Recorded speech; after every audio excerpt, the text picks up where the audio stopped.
So, this morning I'll be talking about why do we need mental resilience? Many of us hear about mental resilience and we haven't truly computed what is mental resilience? How does it work? How do we get more of it? And what does it do for us?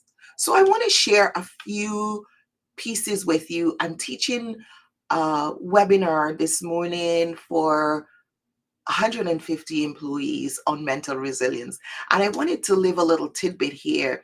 And I may come back on and share some of the pieces, some of the questions I've been asked after. So, wanted to leave that here for you. So, when we talk about mental resilience, we're talking about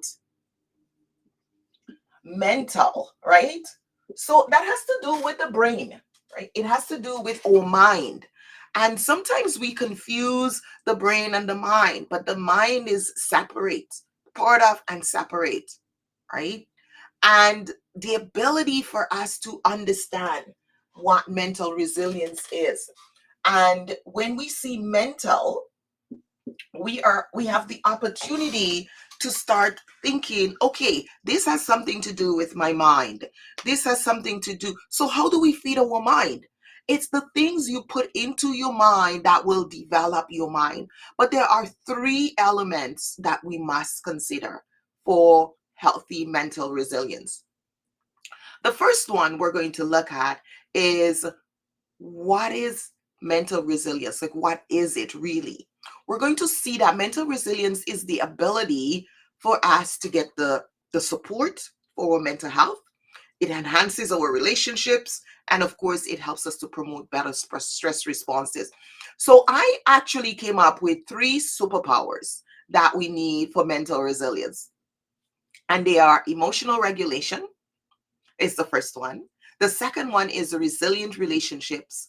And the third one is the adaptive coping strategies. So when we talk about emotional regulation, right? So our emotional is definitely connected to our mental. So there is that connection, right? How our mind is will impact our emotions, our thoughts will feed our emotions and then our actions. And when we have good mental resilience, we are able to deal with challenges. So, for instance, when we have to make decisions fast in high stakes situations, that mental resilience, that emotional regulation to identify what's happening, to be able to take it in and observe and say, okay, this is occurring. How do I respond? How do I want to respond? How do I stay on brand? How do I respond in a way that's going to be beneficial? It's going to get my message across, but it's not going to be negatively impacting others. So that's the emotional regulation, making that decision, those decision making under pressure in tough times. And then the second one we look at is resilient relationships. So we know the currency of influence in your career and in your life is relationships.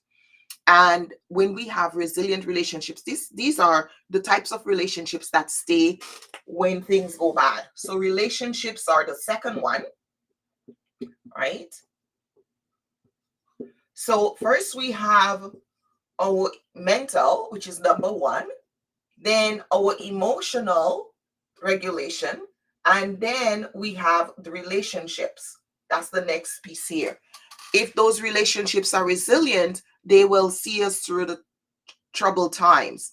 When things are tough, those relationships will help us to bounce back. They will renew our confidence. They will help us expand our influence and give us more coping strategies. And then the adaptive coping strategies, right? That helps us to outlast burnout. So these are the well-being edges we do. And this is why I run the Global Workplace Wellness Summit for 7 years. And this is why I'm currently running our Resilience Burnout Fix Challenge. Because when you come in and take the resilience index, you get to understand and uncover a lot of the elements that actually build up and make up your resilience. So yesterday I thought about passion.